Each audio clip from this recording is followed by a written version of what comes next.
नमस्कार दोस्तों, मैं आर्यन शर्मा और आप लोग देख रहे हैं आर्यन ऑनलाइन क्लासेस। मेरे प्यारे बच्चों, आप लोग का एग्जाम जो है बहुत ही ज्यादा नजदीक आ चुका है। ऐसे में आप लोग की जो तैयारी होनी चाहिए, महत्वपूर्ण प्रश्नों की तैयारी होनी चाहिए। तो आज की इस वीडियो में हम टोटल 5 वैसे महत्वपूर्ण प्रश्न देखने वाले हैं जो बोर्ड परीक्षा में सुनिश्चित निश्चित है कि ये प्रश्न आएंगे। ठीक है, और ये 5 प्रश्न में से आप लोग अगर इस वीडियो को देखते हो तो 3 से 4 नंबर का आपका ये प्रश्न आएगा। ठीक है, 3 से 4 नंबर आप लोग का पक्का हो जाएगा, कहीं कोई दिक्कत नहीं होगा, क्योंकि वैसा प्रश्न नहीं है। आप लोग देखोगे समझ में आ जाएगा कि नहीं सर सही बोल रहे थे। ठीक है, और हाँ, साथ में इसका पीडीएफ भी हम आप लोग के साथ शेयर करेंगे। किस प्रकार करेंगे वो आपको अंत में बता देंगे। सबसे पहले बात है इंपॉर्टेंट क्वेश्चन की, तो भाई देख लेते हैं। ठीक है, देखो सबसे पहला प्रश्न है कि उत्तल लेंस के 2 उपयोग को बताएं। बिल्कुल आप लोग को आंसर करना, ये जो है 2 नंबर वाले प्रश्न है, तो इसका आंसर करना है किस प्रकार कि उत्तल लेंस का 2 उपयोग इस प्रकार है या निम्नलिखित है, इस तरह लिख देंगे। उसके बाद लिखना नेत्र से दूरदृष्टि को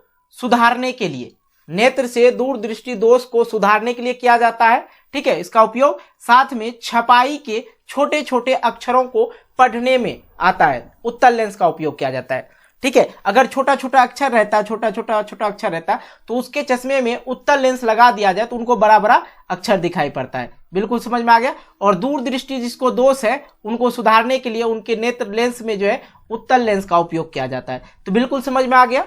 ठीक है, आइए अब देखिए दूसरा जो है और भी ज्यादा महत्वपूर्ण प्रश्न है, VVI प्रश्न है। ठीक है, लॉलीपॉप प्रश्न ऐसे प्रश्न को बोलते हैं। अब देखो यहां पे है कि उत्तल दर्पण और अवतल दर्पण में अंतर लिखे। उत्तल दर्पण तथा अवतल दर्पण में अंतर लिखे, बहुत बार पूछा जा चुका है। तो एक साइड आप लोग को लिख लेना जिस प्रकार मैंने लिखा यहाँ पे उत्तल दर्पण और अवतल दर्पण। ठीक है, इधर लिखना है आप लोग को उत्तल दर्पण, इधर लिखना है आप लोग को अवतल दर्पण। ठीक है, और बीच में एक लाइन खींच देना जिस प्रकार मैंने खींचा है, और इधर लिखना है अवतल दर्पण में लिखना है इसमें परावर्तन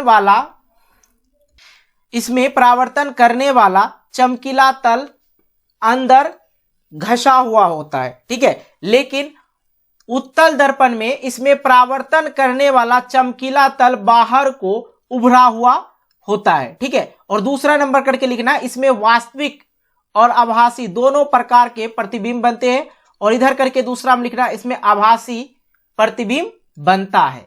ठीक है, उत्तल दर्पण में क्या होता है, इसमें आभासी प्रतिबिंब बनता है, लेकिन अवतल दर्पण में इसमें वास्तविक और आभासी दोनों प्रकार के प्रतिबिंब बनता है। अवतल दर्पण में परावर्तन करने वाला चमकीला तल अंदर की ओर घसा होता है।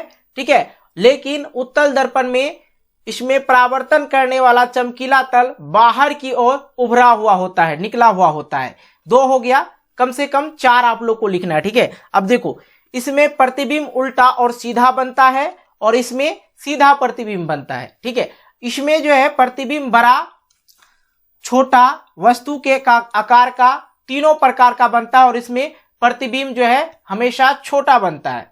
क्या बनता है, हमेशा छोटा बनता है। तो इस प्रकार से मेरे प्यारे दोस्तों आप लोग इसका कर सकते हैं। कहीं कोई दिक्कत हुआ समझने में, नहीं हुआ होगा। 2 नंबर समझ में आ गया। आइए अब आपको बताते हैं हम तीसरा नंबर, और ये भी प्रश्न जो है लॉलीपॉप की तरफ है। ठीक है, मतलब VVI पूछा जा सकता है। ठीक है, अब देखो यहाँ पे लोहे की वस्तुओं को हम क्यों पेंट करते हैं। लोहा का जो वस्तु रहता है उस पर हम लोग देखते हैं पेंट कर देते हैं। आखिरकार क्यों करते हैं, देखिए पेंट करने से लोहे के पदार्थ का ऊपरी भाग जो है छिप जाता है, वह जो वायु होता है उसके सीधे संपर्क में नहीं आता है, जिसके कारण उसमें जो है जंग नहीं लगता है। इसलिए पेंट करने से हम लोहे के उस पदार्थ को जंग लगने से बचा सकते हैं या संरक्षित रख सकते हैं। बिल्कुल समझ में आ गया। लोहा का वस्तु या कोई भी वस्तु आप लोग ऑक्सीजन के संपर्क में रख दें, मतलब बाहर रख देंगे, तो उसमें धीरे धीरे करके उसमें जंग लगना स्टार्ट हो जाता है। तो इसलिए हम लोग क्या करते हैं, लोहे की वस्तु को ऊपर से पेंट मार देते, एक परत चढ़ा देते हैं। ठीक है, और वो वायु से संपर्क में नहीं आ पाता, जिसकी वजह से जंग नहीं लगता। इसलिए हम लोग पेंट करते हैं। ऐसा नहीं थोड़े है ना कि डिजाइन के लिए पेंट करते हैं, नहीं जी। आइए चौथे नंबर प्रश्न को समझिए। मेंडल के मटर के पौधे पर उपयोग से क्या परिणाम निकला। जो मेंडल साहब थे, मटर के पौधे पर जो प्रयोग किए थे उसका परिणाम क्या निकला। ऑब्जेक्टिव प्रश्न में भी पूछे जा सकते हैं और सब्जेक्टिव प्रश्न में। तो उत्तर करके लिखना है मेंडल के मटर के पौधे पर किए गए प्रयोग से निम्नलिखित निकले। तो क्या क्या निकले, तो पहला लिखना आप लोग को, पौधे में लक्षण कुछ इकाइयों द्वारा नियंत्रित होते हैं, उन्हें कारक कहा जाता है। प्रत्येक लक्षण के लिए युग्मक में एक कारक होता है, जैसे लंबाई, फूल का रंग, और दूसरा जो है एक लक्षण को दो कारकों द्वारा व्यक्त किया जाता है। जैसे कि एक लक्षण को दो कारक द्वारा व्यक्त करना है, तो आप लोग मानते थे ना एक्स, ठीक है, ए को मान लेते थे वाई। कभी कल ऐसा सवाल में आया, कभी कैपिटल ए मानते थे, कभी स्मॉल ए मानते थे। उसी प्रकार पहला लक्षण को अगर टीटी मानते थे, कैपिटल टीटी, तो उसी प्रकार दूसरा लक्षण को स्मॉल टीटी मानते थे। तो एक लक्षण को दो कारकों के द्वारा व्यक्त किया जाता था, एक ही लक्षण को, तो टी, कैपिटल टी, टीटी और स्मॉल टीटी। इस प्रकार से आप लोग को ऑब्जेक्टिव भी प्रश्न में पूछे जा सकते हैं, ठीक है। पौधे के लक्षण को किस चीज से दर्शाया जाता है, तो टी आप लोग याद रखना, और स्मॉल टी या स्मॉल टी, ठीक है। इस प्रकार से नेक्स्ट आइए 5वें नंबर, और 5वें नंबर में है मानव में विर्सन का क्या कार्य है। तो मानव में विर्सन का क्या कार्य है, बायोलॉजी का प्रश्न है। क्या है, बायोलॉजी का ये प्रश्न है। मैंने जो सारे प्रश्न वैसे प्रश्न करवाए हैं जो बहुत ज्यादा इंपॉर्टेंट हो। अब देखो मैं थोड़ा सा इधर बताता हूं, ये वाला आप लोग का फिजिक्स का प्रश्न है, ठीक है, और ये वाला भी आप लोग का फिजिक्स का ही प्रश्न है। मैं सभी चीजें लेके दिया हूं। अब देखो यहाँ पे ये भी आप लोग का जो है, ये आप लोग का ये केमिस्ट्री का है, केमिस्ट्री का, और साथ में यहाँ पे देख लीजिए ये रहा आपका बायोलॉजी का प्रश्न, ये भी बायोलॉजी का प्रश्न है, और लास्ट में भी आप लोग का बायोलॉजी का ही प्रश्न है। तो देखना मेरे भाई यहाँ पे क्या दे रखा है। तो मानव में विर्सन का क्या कार्य है, तो मानव में विर्सन का मुख्य कार्य निम्नलिखित है। तो पहला हो गया, विर्सन में शुक्राणु उत्पन्न होते हैं, ठीक है, जो लैंगिक जनन क्रिया में सक्रिय भाग लेकर भावी पीढ़ी को जन्म देने में सहायक होते हैं।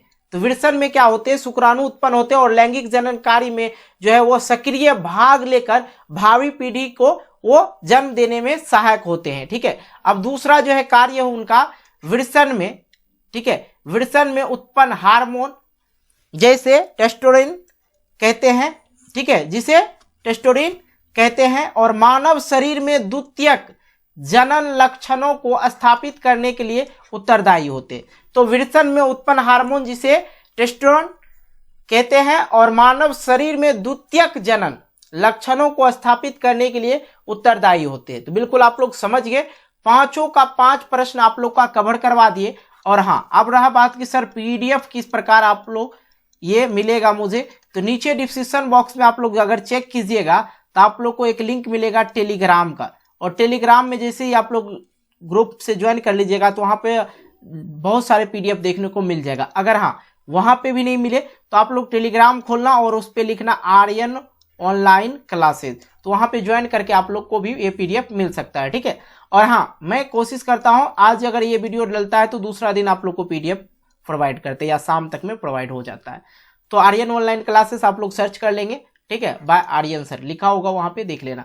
तो मेरे प्यारे बच्चों, पांचों का 5 प्रश्न आप लोग अच्छी तरह से कवर हो गया होगा, और ये प्रश्न आप लोग के लिए ज्यादा ही महत्वपूर्ण था, इसलिए वीडियो को आप लोग को जितना उसके लाइक करना और दोस्तों के साथ शेयर भी कर देना। मिलते हैं एक नई वीडियो को लेके, तब तक ले बाय, जय हिंद, जय भारत, टेक केयर।